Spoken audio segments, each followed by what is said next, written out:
Good morning everyone, how are you today? Okay, so today we will finalize our lesson, which is circular motion. Yesterday we talked in details about centripetal force. We said centripetal force, it is the force that causes the centripetal acceleration.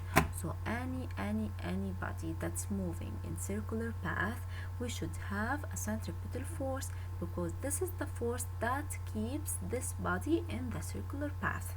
Without it, the body will go in a straight path, as you can see here with this ball. When the string breaks, the ball will not continue in circular path, will just go in a straight path because FC has gone. Okay, so we said that this centripetal force, it may be gravity, it may be force of a string, it may be friction, so it depends on the example we have. Okay, so now we will talk about the last part in our lesson, which is describing a rotating system. We want to describe a rotating system, so the example that we will use is a car. To better understand the motion of a rotating system, consider a car traveling at high speed and approaching an exit ramp that curves to the left. This is the car which was moving with speed v, and you are inside the car.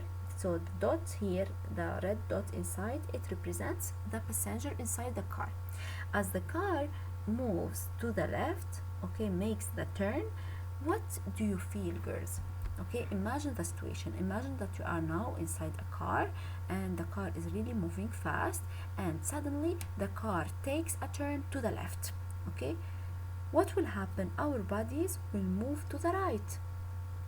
Right or no? Your body will move to the right until the door holds your body.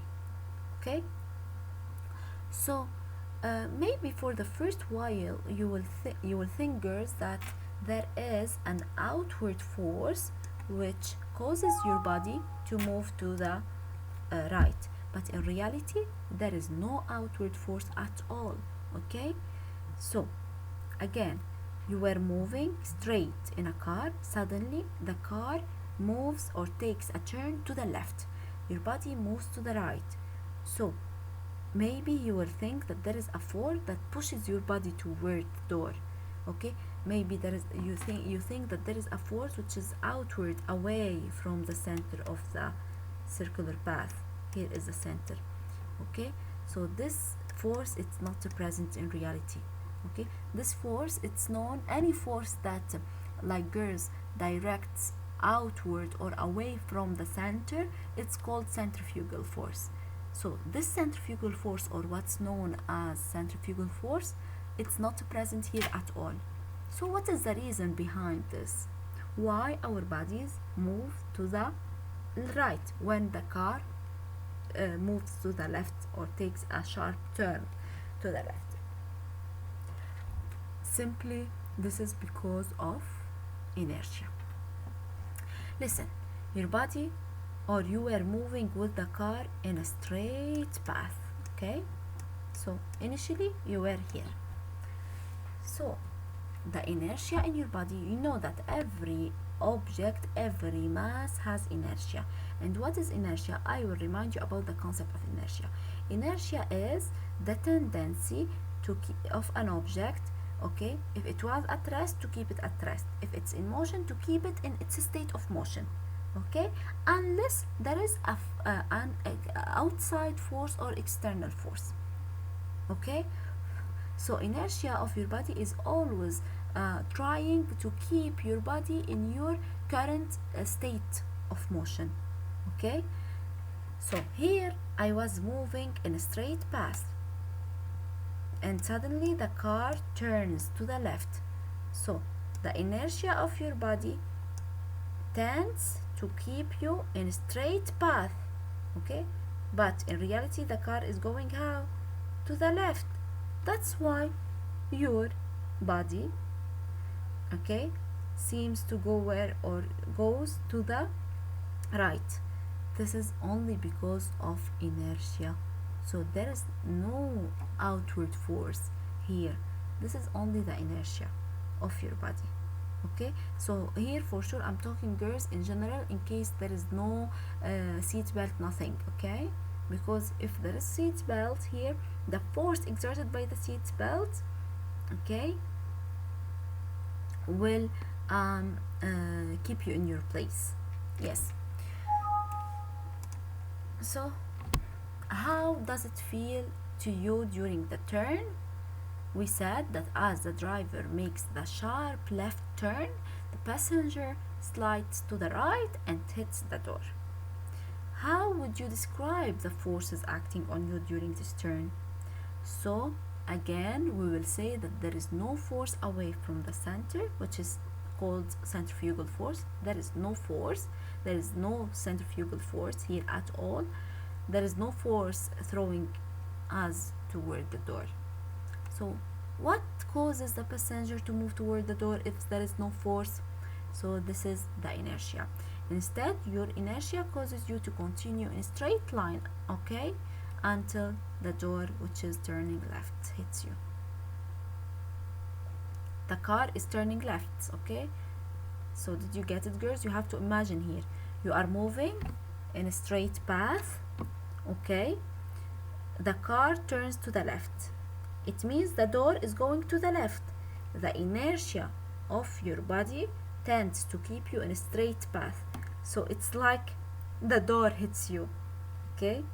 It's like in physics here, if we want to explain it, my inertia tends to keep me in a straight path, okay? But the car itself, including the door, it's moving to the sharp left. It's taking sharp turn to the left, okay? So it hits us. So as the car enters the ramp and travels along a curved path, the passenger, because of inertia, tends to move along the original straight path. Here, if we have enough centripetal force, what is the centripetal force here again, girls? What is the centripetal force here caused in this case when a car makes a sharp turn? This is the centripetal force, right? The centripetal force is caused by what? Actually, by what type of force? By gravity? No, it's just caused by the friction between the tires of the car and the road. Okay, so here actually the friction, okay, between the tires and the road, which what give us the centripetal force. Okay, centripetal force, it is the net force exerted on the body, which is here equal or due to friction. So here, girls, if there is enough centripetal force, if there is large or sufficiently large centripetal force acts on the passenger, the person will not move along the same curved path. Will move along the same curved path that the car does. So the origin of centripetal force here again is the force of friction between the passenger and the car seat. If frictional forces, so it's not sufficient, what will happen for the passenger?